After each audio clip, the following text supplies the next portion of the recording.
Mesdames et messieurs, chers amis, c'est un grand plaisir de vous accueillir ce soir à l'Institut français du Royaume-Uni pour un moment d'échange, de mémoire, mais aussi de solidarité. Ce soir, à travers le programme We Stand With Ukraine, nous affirmons une conviction simple. La survie d'une nation ne dépend pas seulement de ses armées, mais aussi de ses mots, de son art et de son imagination. La littérature est donc au cœur de notre rencontre. Une littérature qui résiste, une littérature qui se souvient, une littérature qui refuse le silence. Nous avons l'honneur d'accueillir deux écrivains dont l'œuvre incarne cet esprit de résistance. Avec Andrei Kourkov, c'est la voix de l'Ukraine contemporaine qui nous parvient. Écrivain majeur, il a su, par son regard acéré, souvent teinté d'humour noir, révéler à la fois les absurdités de la vie post-soviétique et le coût humain de la guerre. Dans Le Pingouin, dans Les Abeilles grises, comme dans son ouvrage le plus récent, Notre guerre quotidienne, il témoigne avec une lucidité poignante et une profonde humanité du combat de son peuple. Journaliste, scénariste, ancien président de PEN Ukraine, il incarne un engagement sans faille pour la liberté d'expression, y compris dans les heures les plus sombres. Olivier Norek nous apporte une autre forme de témoignage. Ancien officier de police, il a choisi l'écriture pour interroger notre rapport à la justice et à la dignité humaine. Ses romans, nourris de son expérience de terrain, traduisent une exigence, celle de ne jamais dissocier la sécurité de l'humanité, l'ordre de l'attention portée à l'humain et aux plus vulnérables. Par son œuvre, il nous rappelle que la littérature peut être un instrument de lucidité, autant qu'un espace de mémoire. Et ce faisant, il nous rappelle une vérité essentielle. Le passé n'est jamais lointain. Il continue de nous parler, de nous éclairer, de nous avertir. I will now continue in English. What unites these two writers this evening, apart from their immense talent, is their shared conviction that resistance doesn't involve only soldiers and leaders, but writers too. By capturing the voices of those most vulnerable and transmitting the memory of the past, they thwart any attempt to erase it. This cultural and moral resistance cannot be separated from political and diplomatic action. France, as you know, is fully engaged in pursuing a solid, lasting peace in Ukraine, and that respects the security interests of both Ukrainians and Europeans. It is working closely with the United Kingdom to this end. The immediate priority, as you know, remains the establishment of a complete unconditional ceasefire in Ukraine, an agreement already accepted by Kiev and supported by all our partners.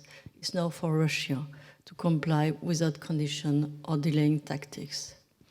This evening, we will hear about Ukraine under siege, children doing their schoolwork in underground station, soldiers writing messages on their ammunition. We will hear too of Finland's struggle for survival against overwhelming odds, a story that finds new resonance today.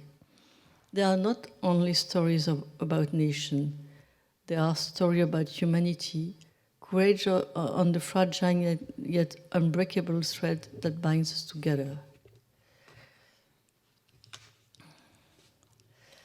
I like to warmly thank Andrei Kourkov and Olivier Norek for being here and for the commitment to dialogue across borders. And I want to take you home. You are not here passively. By listening, by engaging, and by carrying these voices further, you are helping to defend culture, freedom, and Ukraine itself. It's now my great pleasure to invite Olivier Norek and Andrei Kourkov to begin the conversation, which promises to be as urgent and inspiring. Thank you very much. Merci.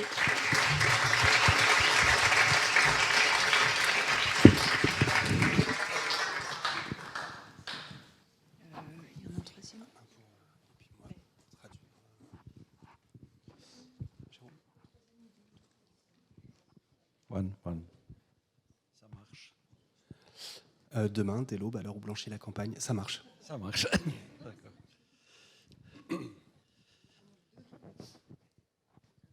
Now we start. Yes, good evening. Thank you very much for being here. Thank you for inviting me all the way from Kyiv. where I will return in 3 days. And I'm extremely happy to be on this stage together with Olivier Norek. And I will pose probably the first question to you, because it is very unexpected choice that you made. A famous crime novel writer suddenly turned into a political historian and author of thriller, and touched the very important episode of history of another country which starts with the same letter as France. So, I mean, what was the impulse? Why did you decide to go to Finland? And did your experience as a crime writer help you to understand Finland of 1939 better? Alors tout d'abord, vous dire ô combien je suis toujours intimidé d'une prise de parole en public et que ça s'aggrave terriblement quand la personne qui vous interviewe devait être normalement la personne qu'on interviewe. Donc, cette fois-ci, le maître interviewe l'élève et c'est assez particulier. Oh, c'est vrai. On va I'm always a little bit tense when I speak in public, especially when the person who's interviewing me is the person I should be interviewing. So this reversal situation is a bit unusual. Mais c'est un cadeau et je l'accepte avec un grand plaisir. It's a gift and I'm going to accept it with a great pleasure. So, please, you can.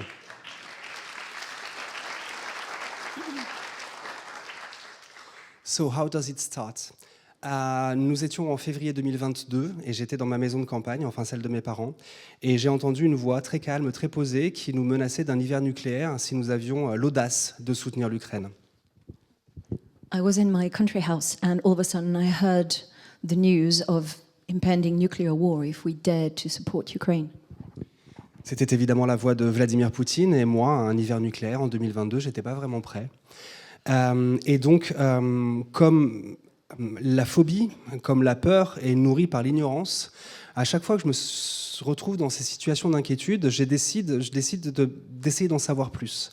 J'ai donc fait un scan d'un siècle de relations entre la Russie et le reste du monde, parce que je me suis dit que l'histoire d'hier pouvait nous éclairer sur aujourd'hui et surtout nous donner les armes intellectuelles pour demain.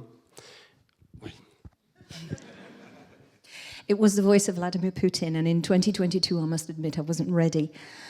As we know, fear is fed by ignorance, and therefore I wanted to know more, so I started scanning a whole century of Russia's relationship to the world in order to get a little bit more into depth about it. Donc, je découvre dans ce scan de un siècle, je découvre la guerre d'hiver. Une guerre de 105 jours, par moins 51 degrés, ce qui est déjà totalement romanesque, d'un pays de la taille d'un continent qui va s'attaquer à une nation que les Américains appelleront une nation infinitésimale. Et pourtant, cette nation va tenir bon, cette nation va résister. Et à l'intérieur de cette guerre, je découvre aussi un personnage que je connaissais depuis très longtemps, qui s'appelle Simo Häyhä. S'il y a des Finlandais dans la salle, excusez ma prononciation, je rate à chaque fois le Häyhä. Et donc, je découvre ce sniper qui va devenir la mort blanche, qui va devenir la terreur de toute une armée. Et je me dis que j'ai assez d'éléments pour prendre mon sac à dos, appeler ma maison d'édition et dire que je pars pendant 4 mois en Finlande.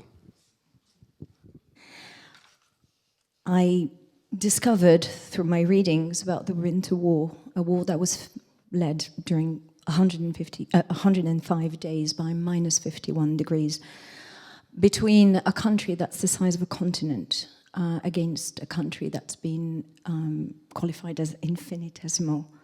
And that country resisted against this huge country. Through it, I also met the character of Simo Häyhä. Apologies for the pronunciation. The Häyhä is quite hard.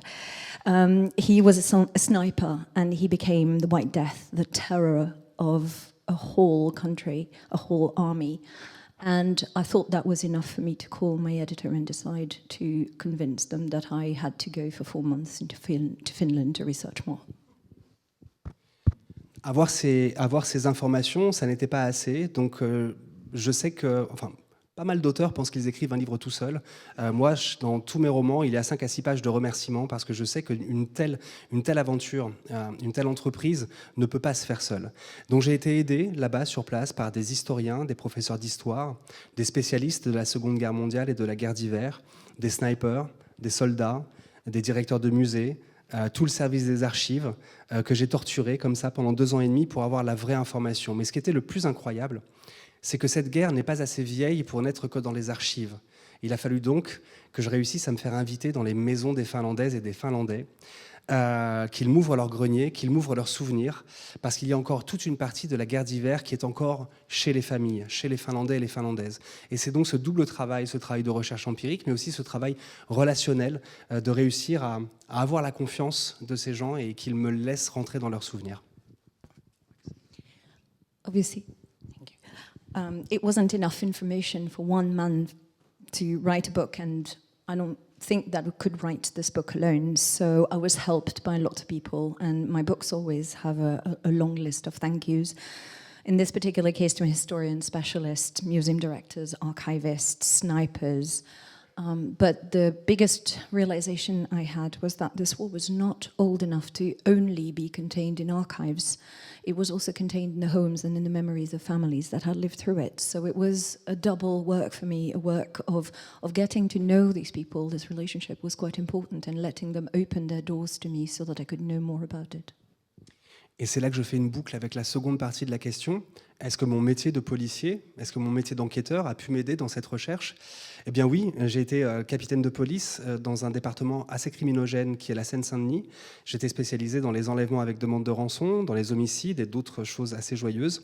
Mais ce travail de terrain, ce travail de contact avec l'autre, aller vers l'autre et essayer de trouver une certaine vérité m'a beaucoup aidé. J'étais un flic de terrain et me voilà un auteur de terrain.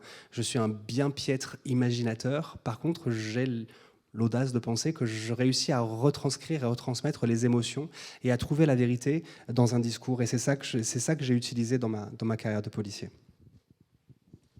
My job, my former job, I'm often asked, and that's the second part of the question, if it has influenced my current job. And my job as a detective certainly has in some way, because I was a captain in a police section in Seine-Saint-Denis where crime was quite rife, and I was specialized in ransom, homicide, and all sorts of interesting things like that. And it was through that contact, the contact with humans, that led me to search for the truth, and I'm very much doing the same now.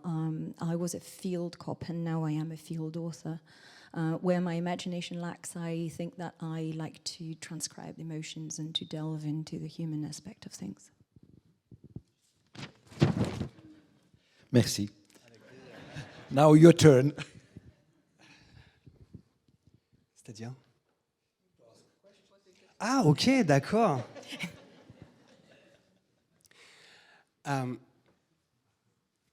Hier, on a pu discuter et il y a quelque chose qui m'a particulièrement troublé. Andriy, vous êtes arrivé à un moment de votre vie où, à Kiev ou en Ukraine, l'absence de bombardement ou l'absence de tirs vous inquiète encore plus que les tirs eux-mêmes. Cette possibilité de quelque chose de dramatique qui peut arriver, qui, par sa répétition, fait qu'en fin de compte, l'absence de bruit, l'absence de conflit devient presque encore plus prégnant. À quel moment, en fait, il y a cette bascule complètement folle qui fait que vous passez de la crainte du bombardement justement à la crainte du silence? Yesterday we talked, and there was something that troubled me. You said you arrived at a time in your life when the absence of shelling, of bombardments, is almost more worrisome for you than hearing them. And this aspect of repetition that makes the absence of conflict, the absence of noise, and the absence of this violence more pregnant, more important. When did it switch for you, and how? Well, it's difficult to say. In fact, everybody who lives in a big city in Ukraine cannot sleep at night at all. So, I mean, people don't sleep at night and then go to work. So people drink much more coffee in the morning. The cafes are full. And the people are used already to the idea that there will be no sleep.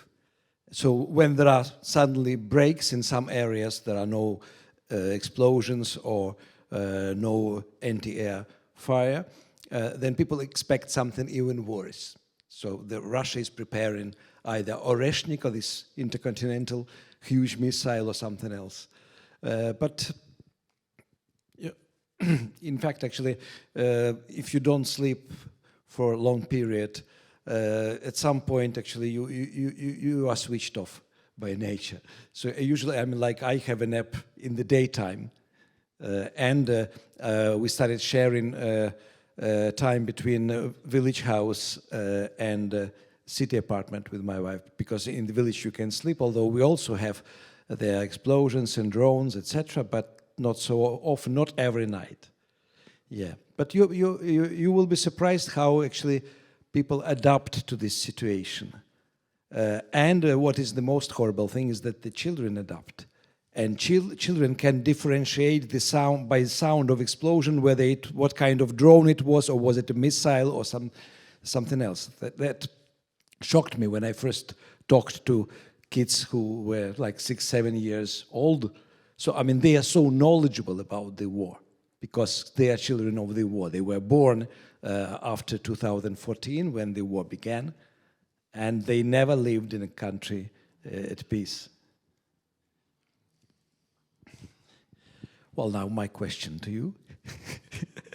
And this time, actually, I mean, Finland, unfortunately, doesn't have common border with Ukraine.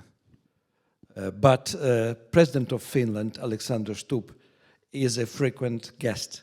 And he was just a couple of days ago in Kyiv talking to Zelensky, etc. So, I mean, Finland feels very badly for Ukraine because they survived the same story 20 years after they became independent. Ukraine was attacked practically 23 years after the independence. So it's very similar, very parallel, and actually, yes, Soviet Union grabbed part of Finnish territory, Karelia, and it is still part of Russia. And now Russia grabbed part of Donbass and Crimea. So can you see the same story with the Ukraine that happened to Finland, or there is a big and serious difference because of the geopolitics, because of the new world order? Il y a des similitudes et aussi des fossés incroyables. Ils ont le même agresseur, la Russie. Pourtant, la Finlande s'est retrouvée absolument seule, hein, puisque nous étions à la veille de la Seconde Guerre mondiale et aucun pays ne voulait dépenser de soldats pour les envoyer en Finlande. Résultat, la Finlande s'est retrouvée totalement seule dans ce conflit. Parallèlement, l'Ukraine, elle, effectivement, a eu un soutien européen quasi total. En ce sens, il y a une vraie différence. La chose qui va lier ces deux pays, c'est ce que je pourrais appeler la juste cause. L'épitaphe du chef de guerre de Finlande à l'époque, c'était pour une cause juste avec une épée pure. C'est-à-dire que quand votre cause est celle de la défense... Oula, pardon, j'étais en train de partir, Quand votre cause est celle de la défense, alors le sang qui va couvrir votre épée, si vous défendez votre pays, si vous défendez ceux que vous aimez, ne sera jamais un sang qui va tacher votre arme, mais qui va être un sang qui est honorable. Le concept de la juste cause, c'est le concept qui rend parfois un pays plus petit que celui qui l'agresse, presque indestructible. There are parallels and there are chasms between the two. The common point is that they have the same aggressor, Russia, and where there is a difference is that Finland was alone. We were on the eve of World War II, and other countries really didn't want to spend anything sending soldiers there, whereas today Ukraine has benefited from a support that has been Europe-wide, and that's the big difference. But the connection between the two is the idea of a just cause. The epitaph of a warlord is for a just cause with a pure sword. And the idea is that when you're in defense, the blood that will stain your sword is not staining, in fact, it is honorable. And that's the idea of a just cause. There is this idea that a small country, a tiny country, could actually become invincible. qu'est-ce qui s'est passé? La Russie attaque la Finlande et la Russie ne réussit pas pendant 105 jours à faire plus de 5 km à l'intérieur de la Finlande. Ils sont pourtant plus nombreux, plus armés, mieux préparés et ils n'y arrivent pas. D'un côté, les Russes se battent parce qu'ils ont reçu un ordre. Et mon Dieu, un ordre, ça n'est pas grand-chose. De l'autre côté, les Finlandais résistent parce qu'ils protègent leur maison, leur terre, leur territoire, leur nation et ceux qu'ils aiment. Et ça rend indestructible. Aujourd'hui, l'Ukraine résiste à nouveau devant un pays qui a la taille d'un continent, parce qu'ils ont une juste cause. Ils défendent leur terre, leur nation et ceux qu'ils aiment. Et la Russie est toujours devant un mur de glace pour la Finlande. Pourtant, quand l'opération Barbarossa va commencer, la Russie est attaquée par le Troisième Reich. Et là, la Russie va tenir le coup. Là, la Russie va réussir à se battre. Pourquoi? C'est plus une histoire d'ordre, parce que ce jour-là, la Russie se bat pour son pays, pour son territoire et pour ceux qu'ils aiment.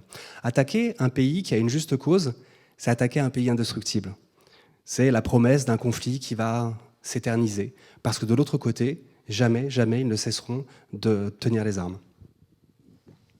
When Russia invaded Finland, tried to, during 105 days, they only went 5 kilometers inward. They were better armed, they were more numerous, and yet they didn't manage to make way inside the country. And that's because for the Russian army, it was a question of an order. They had the order to attack, whereas for Finland, it was completely different. They were there to protect their nation, they were to protect their territory, they were to protect their loved ones. And this is a huge parallel with Ukraine, because Ukraine is resisting and Russia is facing a wall that was ice when in Finland. And yet when we see Operation Barbarossa, which happened after the Winter War, Russia was attacked by the Third Reich. And this time it was no longer a question of an order, it was a question of resisting and defending a country, a nation and loved ones. So this just cause gives this promise of a long conflict, but makes a country invincible. Mais il y a quelque chose qui est quasiment équivalent. Le maréchal Mannerheim, quand il a commencé cette guerre, a eu une seule peur, c'est la désertion. Alors il va avoir une idée stratégique imparable, mais qui humainement va lui coller des cauchemars jusqu'à la fin de sa vie. Il va décider que chaque village formerait une unité de combat. Sur le papier, ça a l'air de rien. Mais quand vous êtes sous une pluie de plomb et de feu, et qu'à votre gauche, il y a votre frère, qu'à votre droite, il y a votre meilleur ami, et que devant vous, il y a vos voisins, vos amis, vos cousins, les gens exactement pour lesquels vous vous battez, les gens avec qui vous avez grandi, les gens que vous connaissez depuis votre plus tendre enfance, il vous est alors impossible de faire demi-tour, car vous avez sous les yeux cette juste cause. Ce qui est incroyable, c'est que je crois, en tout cas, je suis un piètre historien pour vous avouer la vérité, mais je ne connais pas d'autres pays, ou en tout cas pas d'autres chefs de guerre, qui a un jour parié comme stratégie pour mener à bien un conflit, qui a parié sur l'amour. L'amour que se porteraient les soldats entre eux parce qu'ils se connaissent, parce qu'ils s'aiment, parce qu'ils comptent. Quand un soldat finlandais meurt, ça n'est jamais un inconnu. C'est soit un ami, soit un frère, soit un cousin. C'est en tout cas quelqu'un qui compte. Et ça, c'est la définition absolue de la juste cause. Vous avez sous vos yeux les raisons exactes pour lesquelles vous vous battez. Et en ce sens, ça vous rend aussi indestructible. There is another equivalent I'm thinking of, and that's Mannerheim, who feared desertion among his troops. And therefore, he elaborated a strategy that was going to give him nightmares for the rest of his life. But he devised a unit out of each village. Each village became a unit.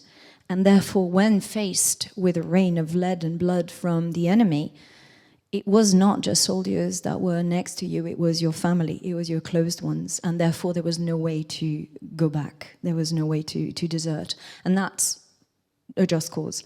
I'm a poor historian, but I don't know any other war leader who banked on love among soldiers in conflict. And when a Finnish soldier died, he was never an unknown quantity. He was always the loved one, the brother, the cousin of somebody else. And that's the very definition of just cause in my eyes. Andréi,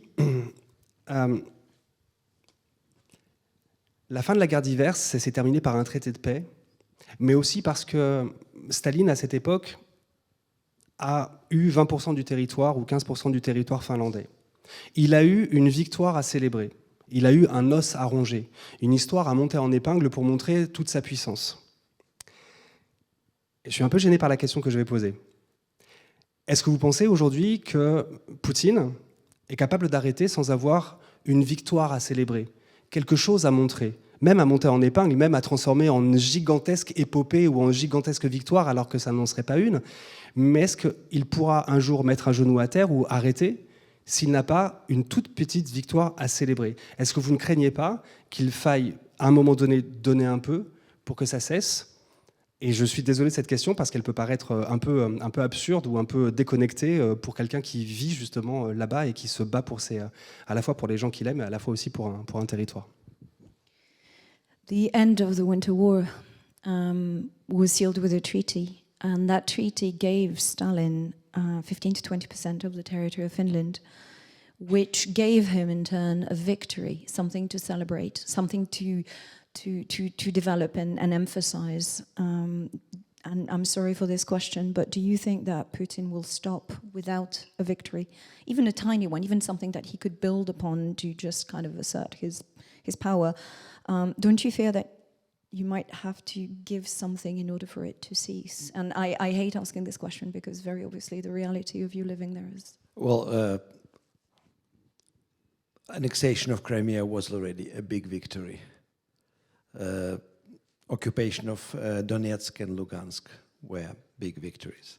So actually, we should understand that this is the last war of Putin.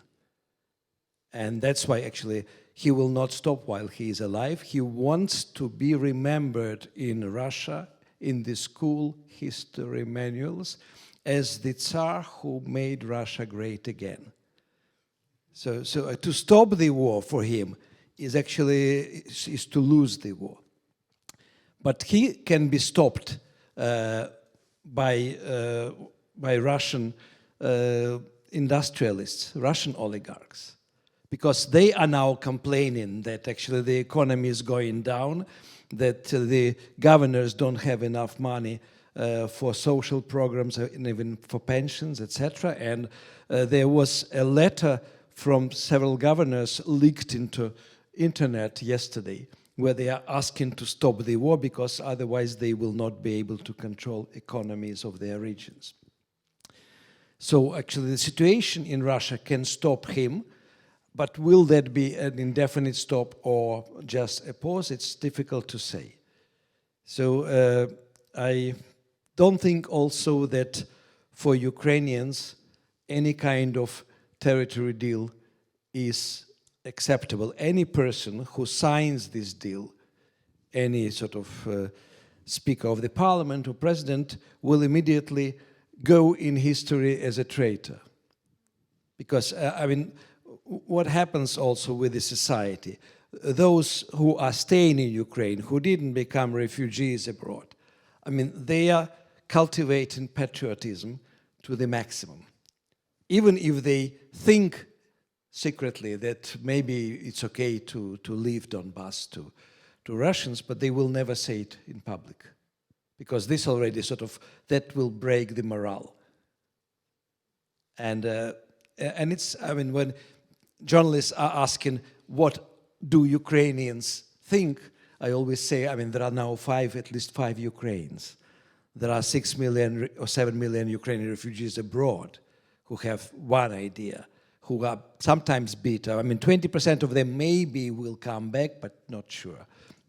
There are 4 million of displaced people who lost their houses, their flats, their regions, who are trying to adopt into new regions, to integrate with different culture, who are also not always happy, or rather to say they are always unhappy because, I mean, there is not enough state help, because not always locals are friendly to them. And of course, not all displaced people are nice to locals. So I mean, you have completely different demographic situation. You have 1 million people, soldiers, army people on the front line. And probably 15 million people still living at home like me and my family. And so if you ask only displaced people, then you will have a different answer to your question, yes. But I mean, I'm a representative of those who live at home. So I cannot see Ukraine accepting a territorial deal. I mean, what is possible, that was already mentioned several times, that you accept annexation without recognizing it officially. Because, I mean, like in my head, in my imagination, there is only one map of Ukraine. I know this shape, I can draw it. I cannot force me to make different map of Ukraine. And this is something actually that people don't think. But I mean, everyone has the chip in the head. What size and what shape their country is. Okay. Now it's my turn. I mean, for me, I have published 26 novels. And every time, actually, when I write a novel, I feel that I'm a student who is actually going through the university again and again and again. And then when the book is over, this is my diploma, this is my sort of graduation piece. I learned a lot of new stuff. And I am proud of myself for a couple of days. And I celebrate it, and then I go to another university. How educational was work on your novel? And doesn't it worry you that there is another novel with the same title, published in 1997? That's right. I didn't know that. Vous parliez de sentiments d'aller à l'école. J'ai à peu près le même ressenti, mais c'est plutôt l'histoire d'un gamin qui très tôt dans sa vie a fait des terreurs nocturnes parce qu'il trouvait que la vie était beaucoup trop courte. 80, 90 ans, c'est vraiment pas assez. Hein. Il faudrait qu'on puisse avoir 100 ans sur chaque continent et 100 ans de plus sur le continent qu'on préfère. Tellement de culture, tellement de choses à rencontrer, tellement de choses à apprendre, tellement d'héritage à partager. Et j'ai découvert un jour que oui, effectivement, j'avais cette possibilité de vivre plusieurs vies en une seule. À chaque fois que j'écris un nouveau roman, je me force à ce que ce roman m'amène vers d'autres horizons et me permette d'être plus ouvert, plus conscient de ce qui m'entoure. Donc chaque roman me permet de vivre une vie différente et ça rassure, je pense, l'enfant un peu inquiet de n'avoir qu'une seule vie. C'est une sorte d'université, mais je le vois différemment, de manière un peu plus sombre et dramatique, comme un auteur de romans policiers. You were talking about this feeling of going to school. Yes, it is about the same for me. But in my case, it's more like a child with night terrors who thought that life was too short, that 90 years was just not enough, and that we should have way more, at least 100 on any continent, and probably more on the continent we love. That there were too many things to learn and too many things to share.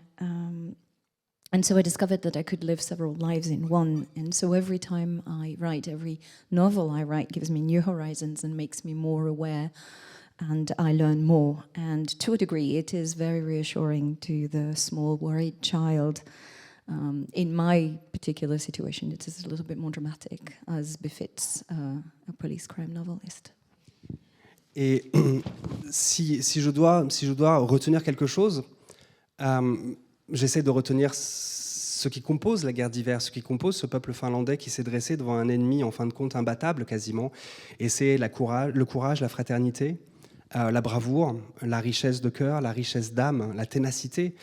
Et tous ces mots sont contenus dans un seul mot en finlandais qui s'appelle le sisu. Le sisu, c'est à la fois tout ça. C'est ce mot qui explique comment un peuple résiste dans un pays qui, 6 mois de l'année, a des très, très courts temps d'ensoleillement.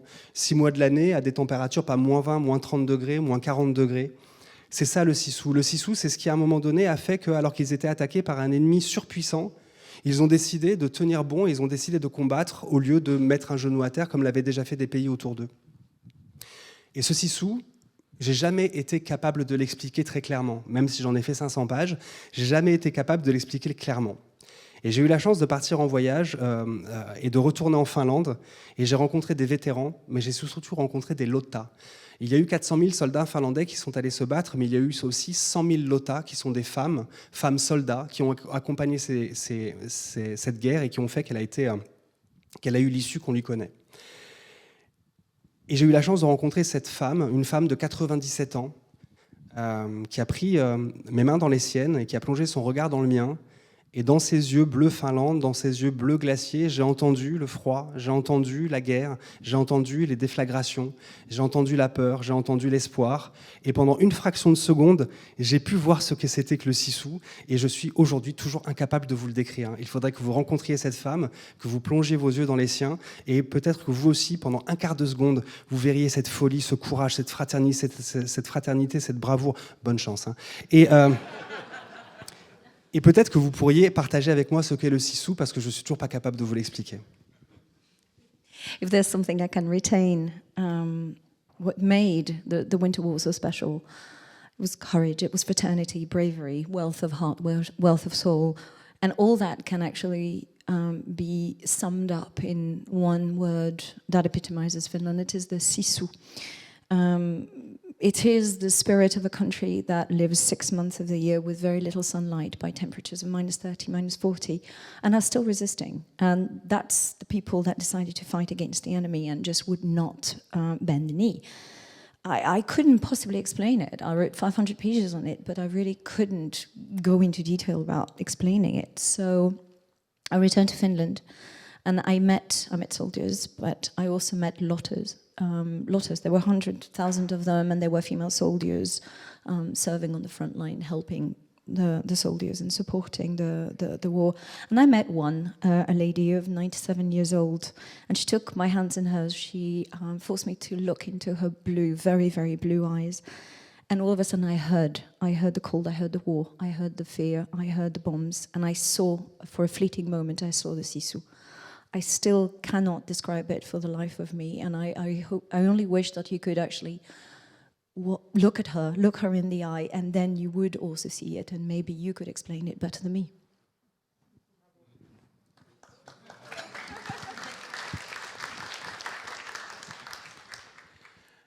J'ai encore une nouvelle question dont je ne suis absolument pas fier, mais c'est important pour moi de la poser. L'être humain est faible. Et surtout quand ça ne le concerne pas, l'être humain a une capacité d'attention ou une capacité d'implication qui s'affadit avec le temps, qui diminue. La première année de la guerre d'Ukraine, des drapeaux fleurissaient partout en France. Il faut supporter l'Ukraine. La deuxième année, c'était déjà un peu long. La troisième année, en France, on n'a presque plus envie d'entendre parler de ça. On a nos propres petits problèmes. La fin du mois, ce gouvernement qui ne trouve toujours pas de Premier ministre. Enfin si, maintenant ça y est, mais c'est le 5e en 2 ans. Donc on a des problèmes immédiats, un peu comme si on se brûlait la main et que la seule chose qui nous intéressait, c'était le fait de se brûler la main, mais qu'on ne voit pas derrière nous qu'il y a la maison qui brûle. Et aujourd'hui, au bout de 3 ans, quand on parle de l'Ukraine, parfois je vois dans certains regards une lassitude. Alors est-ce que vous pourriez nous dire aujourd'hui, si l'Ukraine tombe, qu'est-ce qui nous arrive ? Aujourd'hui, si on ne soutient plus l'Ukraine, quel est le danger qui va arriver ? Voilà 3 ans, et je vois parfois une certaine fatigue. Pourquoi cette fatigue ne devrait pas exister et pourquoi nous devrions encore et toujours vous soutenir l'Ukraine ? Et à nouveau, pardon pour cette question. New question, another one I'm not proud of. We know mankind is weak, especially when we're not immediately involved. And this capacity of involvement dwindles with time. So after 1 year, there were plenty of flags everywhere. We've got to support Ukraine. After the second year, it was a bit less so.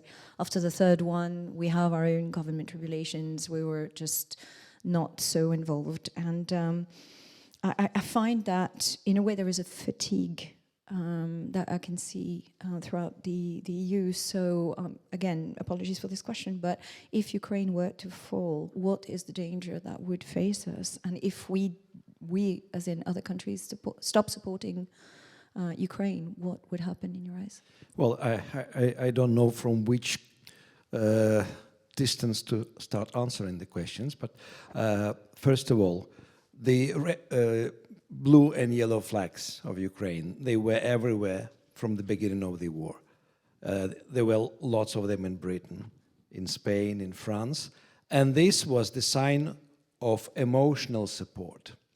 It was not actually a sign of military support. The ordinary people were supporting Ukraine, not politicians. Politicians first were waiting for Ukraine to fall after 3 days, and then they're waiting for Ukraine to fall after 2 or 3 weeks. and they didn't want to think about helping Ukraine with ammunition. And you should understand that in the first war year, Ukrainian army liberated Kiev region and Kharkiv region without use of Western weapons. It was only Soviet weapons, and Ukrainian weapons were used in the operations, most successful operation. And after that, actually, the NATO countries started delivering weapons. But the deliveries were always between 3 and 9 months delayed. So Ukraine could not plan any new counteroffensive. So every ammunition that would arrive would be immediately used to defend the front line, not to liberate the occupied territories. And the situation is continuing like this. So this is about actually the flags. You can also notice that in the bookshops there are no more separate sections about Ukraine, about the war, about Zelensky, Putin, etc. So now it's all like put into the either current affairs section or in European history. Actually, I was surprised to see yesterday in one bookshop Our Daily War suddenly in European history, not in current affairs, which means that actually for some people this war is already part of history, although it is continuing. What will happen, or what would happen if Ukraine loses this war? Well, first of all, I mean, we mentioned the war against identity. I mean, this war is fought on 3 levels.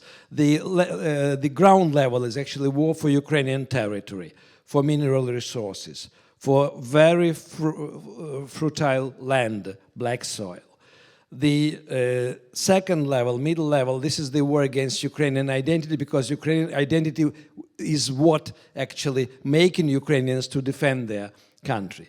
And I should mention that there is a huge difference between Russian mentality and Ukrainian mentality. And that's why actually Russia was fighting against Ukrainian identities, as I said, starting from 1720.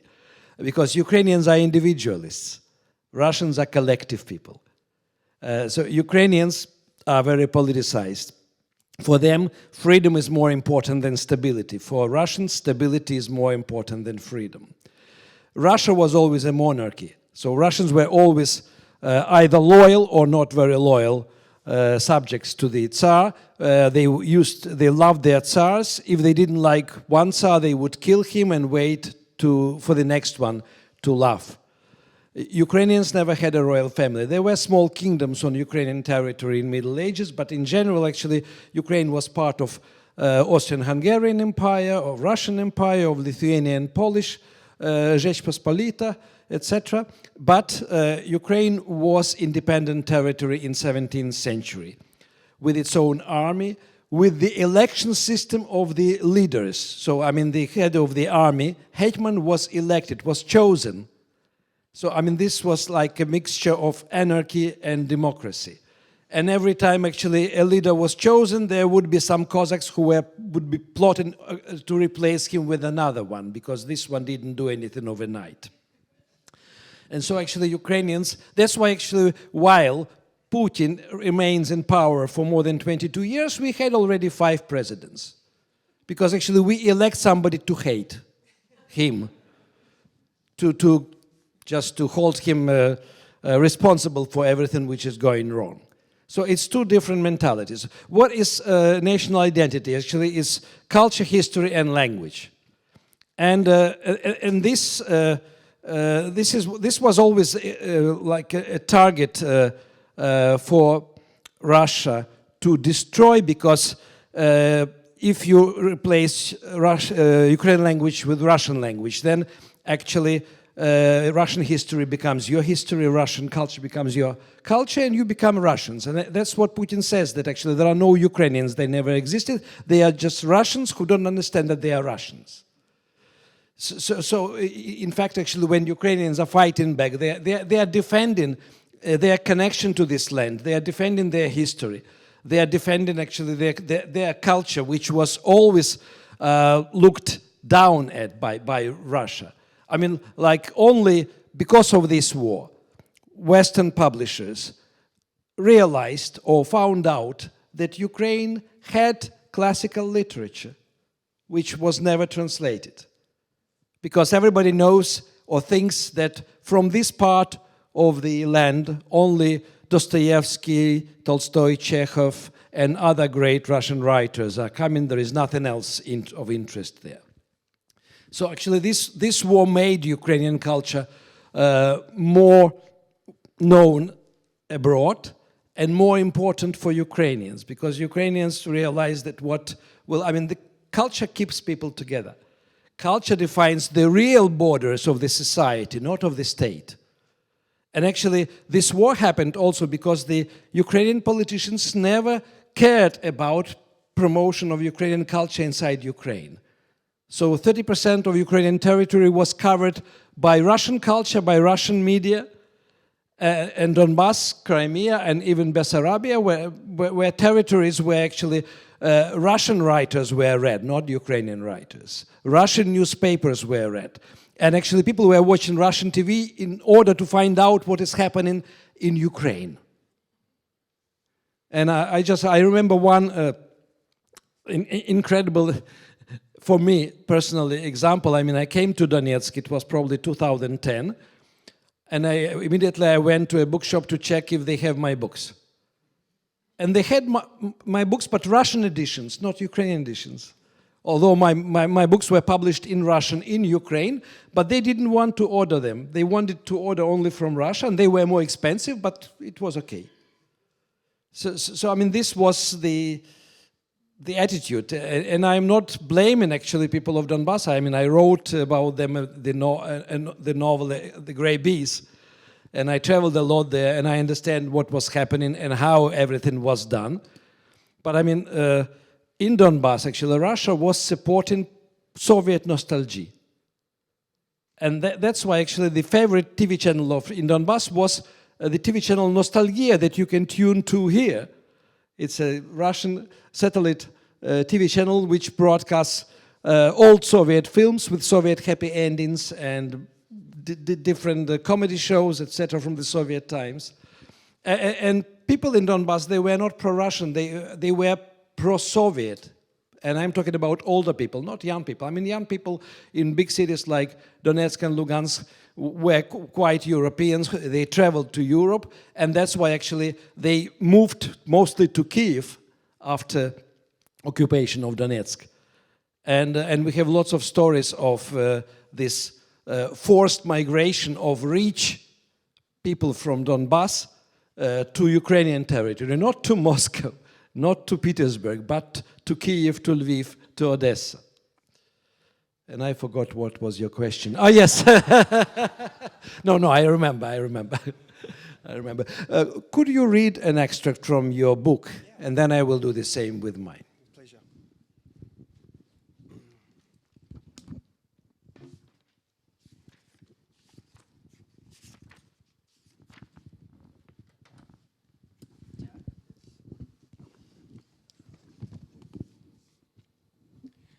Alors, il s'agit du prologue premier. It's about the first prologue. La lumière pleut sur ses yeux fermés, sur son corps allongé, au cœur arrêté. Autour de lui, le dernier jour de la guerre jonche le sol de dépouilles par milliers, déposées à la surface de la neige rouge. Il n'est personne parmi les autres, ni plus précieux, ni plus important. Mais ailleurs, il pourrait être un père, un frère, un ami ou un mari. Ailleurs, il est tout. Dans la mort, seuls leurs uniformes les distinguent. Ils étaient ennemis, ils sont désormais allongés, côte à côte. Ici, leurs mains se touchent, là, leurs visages éteints se font face. Voilà tout un hiver qu'ils s'entretuent. Les cadavres des semaines passées sont enfouis à moitié dans le sol. Vestiges, on voit encore leurs casques, parfois un peu de leur dos. On voit encore leurs bras en racines aériennes, comme s'ils poussaient de la terre même, prêts à revenir, se relever et hanter ceux qui ont décidé de cette guerre. Ils gorgent le sol de leur sang, nourrissent les arbres de leur chair et se mélangent à leur sève. Ils seront dans chaque nouvelle feuille, dans chaque nouveau bourgeon. Ils étaient plus d'1 million et lorsque demain et après le vent soufflera à travers les forêts de Finlande, c'est aussi leur voix qu'il portera. Il y avait pourtant eu des jours heureux, une paix chérie. Il y avait eu un peu avant l'enfer. Light streams over his closed eyes, over to his prostrate body, and it's still hard. All around him, the last day of war has littered the ground with bodies in their thousands, staining the snow red. Amongst the other corpses, he is no one, no more precious, no more important. Elsewhere, he could be a father, a brother, a friend, a husband. Elsewhere, he is everything. In death, only the uniforms set them apart. They were enemies, now they lie side by side. Here, hands touch. Elsewhere, lifeless faces confront each other. They have spent the whole winter killing one another. The dead from earlier weeks are half hidden in the earth. Only vestiges remain. Still visible helmets, occasionally parts of their backs. Their arms are like aerial roots, as if growing out of the ground itself, ready to rise, to get to their feet, and haunt all those who decided on this war. Their blood saturates the ground, their flesh nourishes the trees, mingles with the sap. They will be in every new leaf, every new bud. There were more than 1 million of them, and when, tomorrow and beyond tomorrow, the wind blows through the branches of the forest of Finland, it will also carry their voices. There had been happy days, a cherished peace. There had been a before, in the days leading up to hell.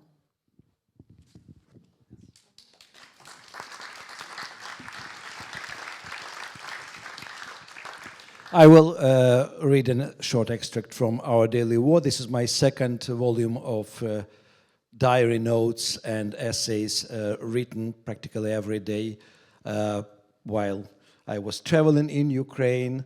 Actually, in the first book, I was a displaced person with part of my family. I managed to become a refugee in France for 2 months. Then I returned. We are now back in Kyiv. But there are stories which continue from the first book, and there are small stories which I describe. And it's not about battles. It's about actually how life changed and about life in Ukraine during the war.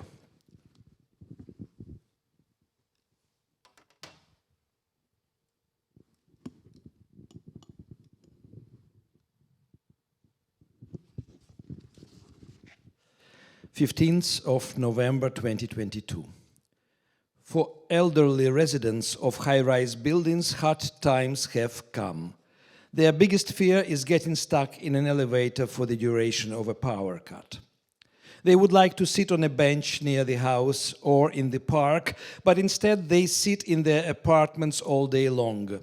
Younger people are boldly playing a new form of Russian roulette with the lifts. Kyivites are also applying their "we can do this" spirit to deal with the challenge. On the floor in the elevators of some high-rise buildings, you can find cardboard boxes with a supply of everything you might need in case of a power cut. Water, biscuits, wet wipes, blood pressure pills, a mat, a flashlight. Some elevators also have a chair. Last week, our friend Tanya finally arrived in Kyiv, bringing with her from Germany the ashes of her husband Valentin, who died in September. There is a family grave at Kyiv's Baikova cemetery. Among the guests at the interment ceremony were several former colleagues from the hospital where Valentin worked until well into his 80s. Our elder son represented our family. During the wake, he recalled that Valentin had told him all about the difficulties of buying a car in Soviet times and how inexpensive petrol was in those days. Tanya is going back to Mainz, to Germany, where Valentin spent the last 5 months of his life, dreaming of returning home. Tanya has tried to sell the garage and the car, but you cannot get a good price for anything right now. Winter is approaching, and at night the temperature is already dropping to 0 or lower. In the morning, there is a fog outside the window. It disappears only after a couple of hours, allowing the sun to heat the air to 10 plus centigrade. Our village neighbors, Nina and Tolik, are already thinking about Christmas, but have not decided when to celebrate, with Europe on December 25th, or with Russia on January 7th.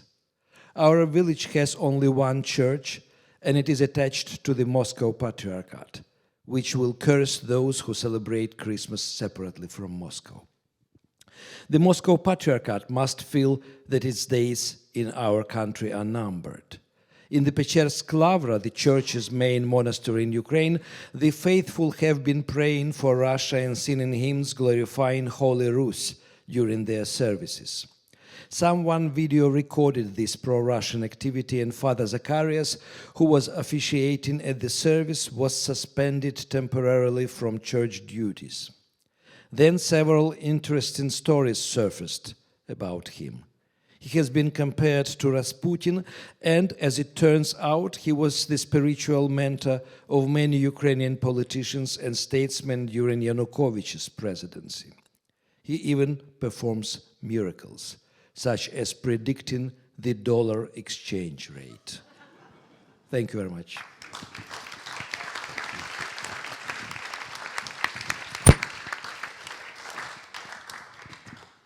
So, if you have any question, en français ou en anglais, comme vous voulez. Good evening. Thank you both so much for a really insightful talk on so many differing issues. Andrei, my question is to you, really. In your book, Our Daily War, there's a particular chapter or part in which you talk about, if I'm not mistaken, the fact that you write in Russian and that it doesn't bother you in a way that you're not published in Russia and that your books are translated into a whole plethora of languages and that they're published abroad and etc. And given that Putin claims, or part of his claim in the so-called special military operation is that he's fighting to defend the Russian language, and so many Ukrainians are bilingual, I suppose my question really is, to some extent, does it trouble you that obviously, given the fact that you write in Russian and your books aren't published in Russian and so on, does this sense that Russia is the fact that it's attacking its neighbour, it's attacking an independent nation that has chosen its own destiny, does it bother you in a way that because of Russia's war in Ukraine, the Russian language doesn't have a future in Ukraine in a way, if you see my question? Yeah, I had enough time to think about this, I should say. Yes, I write actually in 3 languages, but fiction I write in Russian. Now Russian became my internal instrument because I don't publish books in Russian. Theoretically, there is no ban on publication, and some poets are publishing their collections of poems in Russian. The only thing is that the bookshops will not take books in Russian for sale. If they do, then some activists and intellectuals will come and will harass the bookshop owner, etc. So, there is like a taboo on Russian language spoken publicly, or Russian language books. So my books in Ukrainian are on sale in the bookshops. But I wouldn't say that I have a lot of readers because everybody knows that I write in Russian, although I write non-fiction also in books for kids in Ukrainian and non-fiction in English, yeah. But it's true, I don't believe there is any future for Russian language Ukrainian culture, although, there is a history of Russian language Ukrainian literature. Like Taras Shevchenko wrote his personal diaries and half of their poems and prose in Russian. For me, Gogol remains actually a Ukrainian writer who introduced actually dozens, if not hundreds, of Ukrainian words into Russian language. And I probably should mention it, although it's controversial point of view, but it's my personal point of view. Gogol is partially guilty in this war, because with his novels, he created fashion for everything Ukrainian in St. Petersburg. And then the rich people in St. Petersburg wanted to have Ukrainian cooks, Ukrainian servants, Ukrainian embroidered shirts, etc. And so, Russians cannot imagine Ukraine to be a separate state and Ukrainians not being servants. And actually, if you think about the latest famous TV comedy TV series. Well, it's not recent, but it is like 15 years old. It's called My Wonderful Nanny. The plot was that a girl from Mariupol comes to Moscow and becomes actually a nanny for a child in a rich Moscow family, and how she's silly and nice and naive. I mean, this was the perception of Ukraine in Russia, and this was partially created also by literature, by films. Yeah.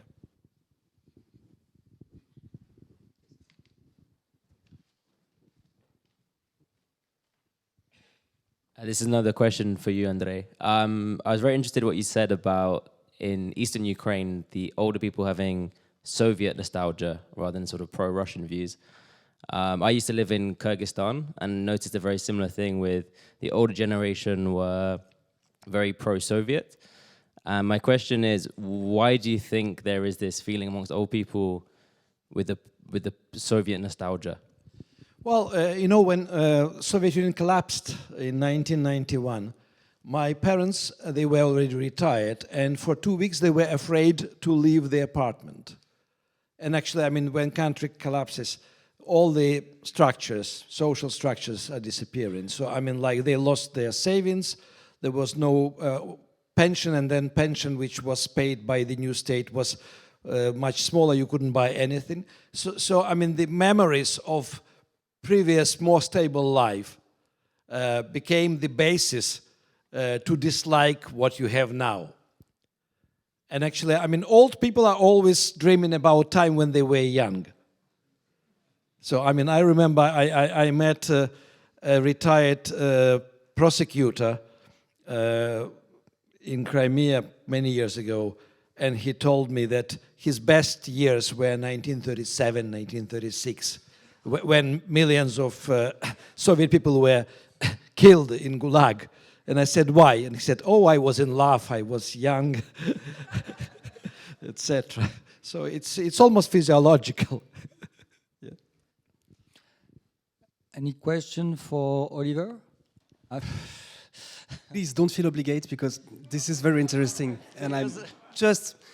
je passe un aussi bon moment que vous, donc n'hésitez surtout pas. C'est un vrai plaisir d'entendre parler Andrei. So, Christopher, you have a question? There is a question. Can you shout? No, there is a question here. Jérôme. Yeah. There is one there. This is my editor. Merci beaucoup pour cette... C'était très intéressant. J'ai lu le livre, j'aurais bien voulu que vous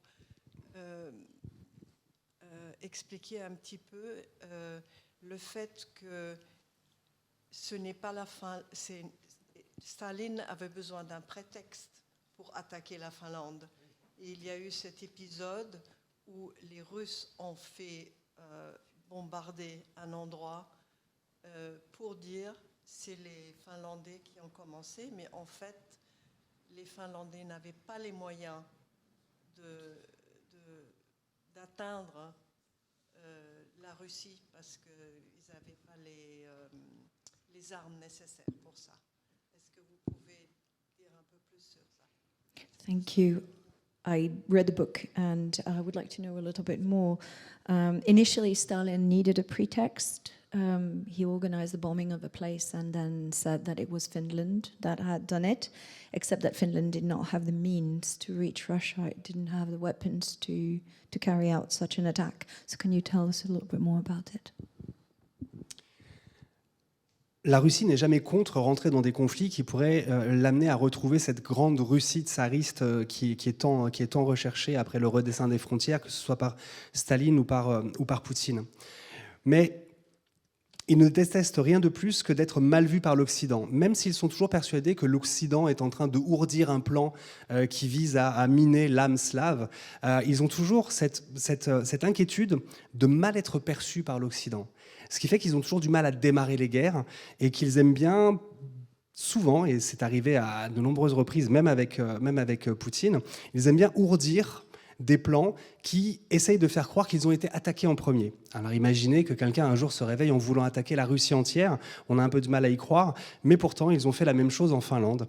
En Finlande, les Russes sont allés chercher des gens qu'on pourrait appeler aujourd'hui des barbouzes pour mettre en place un plan assez audacieux.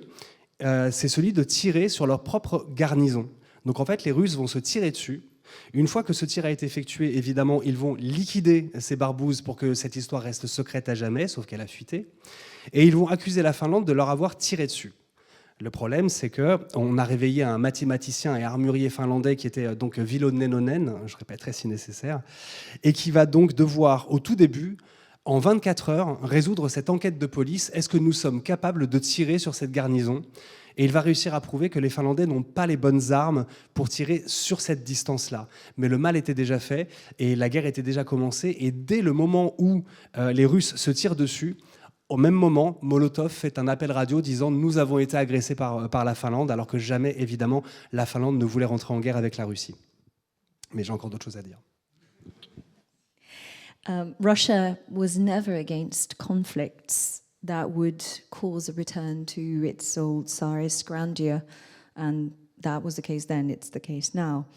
But it does fear the views the West has of it. It thinks that it wants to, it thinks the West wants to harm the Russian soul, but at the same time it fears very much the image that the West will have of it. And therefore they like to foment plans saying that they were attacked. In this particular instance, they found mercenaries that they commandeered to shoot their own garrison. And once the deed was done, they terminated the mercenaries, and then they said they were attacked. At the same time, Finland had to ask one of its armorers, whose name is? Ville Nenonen. Who had to prove, who had to be a detective and really prove that Finland was absolutely incapable of conducting such an attack. Unfortunately, at the time, the damage was already done. And pretty much at the same time, Molotov was making an address saying that Russia had been attacked and that therefore they had to retaliate, whereas in fact Finland was totally incapable of doing so. Il y a toujours cette inquiétude du regard de l'Occident sur la Russie. Quand la guerre a commencé, on est donc en novembre 1939, et ils vont décider de faire une attaque traumatisante. Staline décide que plus les Finlandais seraient traumatisés, plus la guerre serait courte. Donc ils décident de bombarder directement Helsinki et les quartiers résidentiels. Le problème, c'est que ça s'est vu et qu'il y avait des journalistes qui relataient la guerre et qui disent « bien, les Russes ont envoyé des bombes directement sur les quartiers résidentiels ». Alors il n'a pas fallu longtemps pour que l'histoire se réécrive comme les Russes aiment bien le faire. Et Molotov déclare « mais ce n'est pas du tout des bombes qu'on a envoyées, ce sont des paniers repas ». Et donc les Finlandais, avec l'humour qui les caractérise, ont répondu « bien écoutez, si vous nous envoyez de quoi manger, il serait assez impoli de ne pas venir avec quelque chose à boire. Et donc nous viendrons avec l'alcool, nous viendrons avec les cocktails ». Et c'est là qu'est inventée l'appellation du cocktail Molotov. Si Molotov nous envoie à manger, vous vous inquiétez pas, on arrive avec la nourriture, avec l'alcool. So this fear of the way the West would look on Russia led them to November 1939 and what they thought would be a short but traumatic attack. They thought the more traumatic the attack, the shorter the war would be. And therefore they decided to bomb the residential quarters of Helsinki directly. Unfortunately, it was seen, journalists saw it and reported it, and therefore they couldn't deny it. Therefore, they rewrote history as Russian can and said, no, it wasn't bombs. It was food. It was support. It was humanitarian aid, which, of course, led to Finland saying, well, if you are providing the food, then it would be impolite for us to not bring our own side of things, and therefore we are going to bring alcohol. And this is how Molotov cocktails were born. You bring the food, you bring the bread baskets, and we will bring the alcohol to go with it. Thank you very much. First, I would like to thank Axel for the translation, so being thanked.